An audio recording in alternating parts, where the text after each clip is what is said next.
Elderberries are coming in. Let's check some out.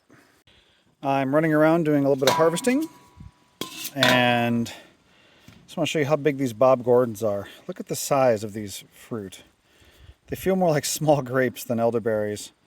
And this variety is very tasty. I need to find the tag, which is buried under the wood chips.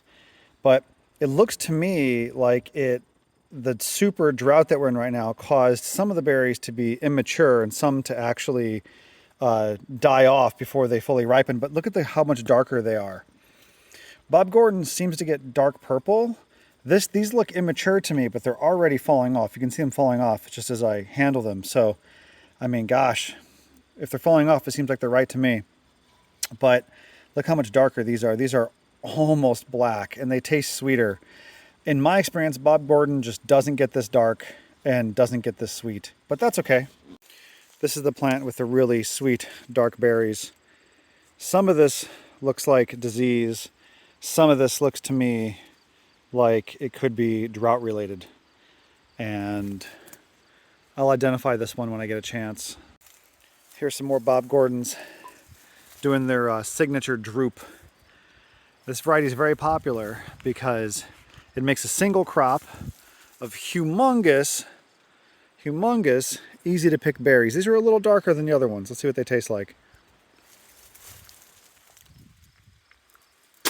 They are too ripe.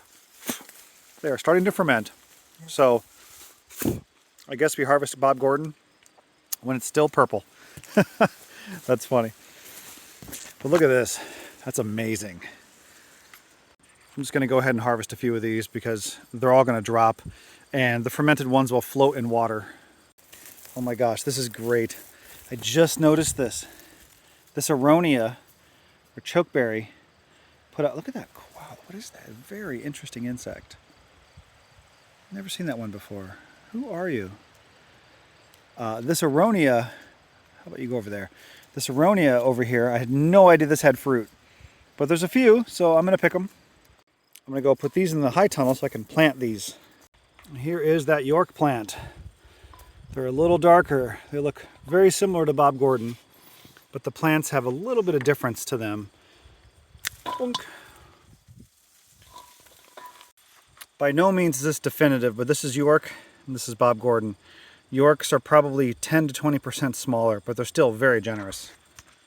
One of the goals here actually is to begin doing some selective pollination to start trying to accentuate certain characteristics, like say breeding Pocahontas with York, for example, which might be difficult to do, but I'm going to try, starting as early as next year.